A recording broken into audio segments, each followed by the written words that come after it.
Isa, yung na-raise mo pong case scenario, ano po yan? Pupunta yan sa ating grievance. No? Okay po. Messages isa now recognized. Okay, good morning po. Magandang umaga po sa mga kapatid na Tagalog. Maayong buntag sa tanan. Magandang umaga. Nimbag na bigat yung amin na po. Respeto po sa ating lahat. Gusto ko lamang po balikan itong Bill number 1 sa ating assembly natin ngayon, series of 2014. Yung section 6 po, pakikuan nga po sa ano natin yung section 6 para basahin po natin ulit. And meron po ako kasi gustong ibahagi dito patungkol dito sa section 6. Kindly please read our Reverend Dr. Adrian Moses. Sir.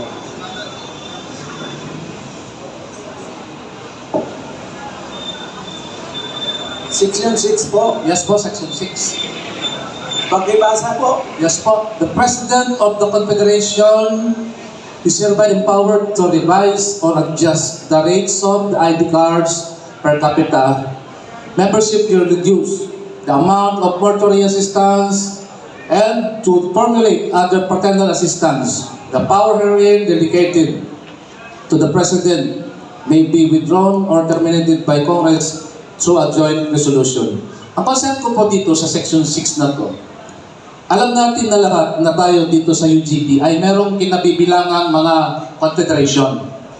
So, sa pamamagitan ng section 6 na ito, gusto kong itagdag at hilingin sa inyo mga magigiting na Ginoo at ginang, o mga ladies and gentlemen, na i-include dito ang logo ng ating confederation. Para naman mayroon naman tayong pakonsuelo naman. Hence, wala naman question mark dito sa mga bagay na ito. And makikita natin na nandito kasi nakalagay yung ating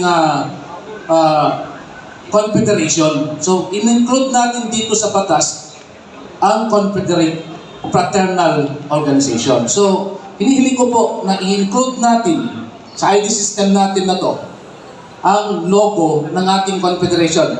And for example, kami sa Worldwide Grace, UGP sa likod, ilagay natin din doon ang Confederation logo, and sa harap ay yung ating National Branch logo. And please, be noted na i-include din naman din po natin as signatory ng ating UGP ID ang mga official triumvirates ng ating confederation. So that, or kung hindi man maging matrabaho ito, yun na lamang logo ang i-include dito.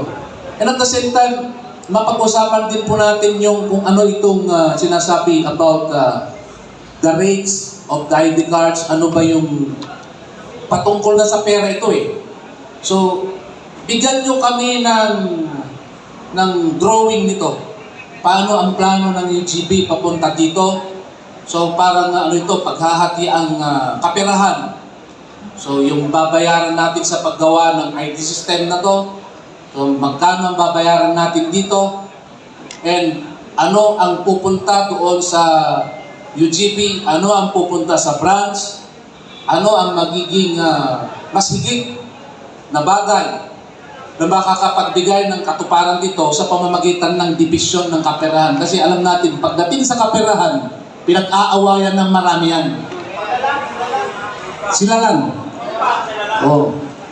Pero, yun po ang akin, yun ang concern ko. So, pakidagdag po dito doon, i-emphasize dito yung patungkol dito sa paghahati-hati ng kaperahan na yan. And, please, include the Confederation logo sa ating UGPI. Yan lang po, and maraming salamat kapag bibigyan ng oras. Noted. Maraming salamat po, ECGS. At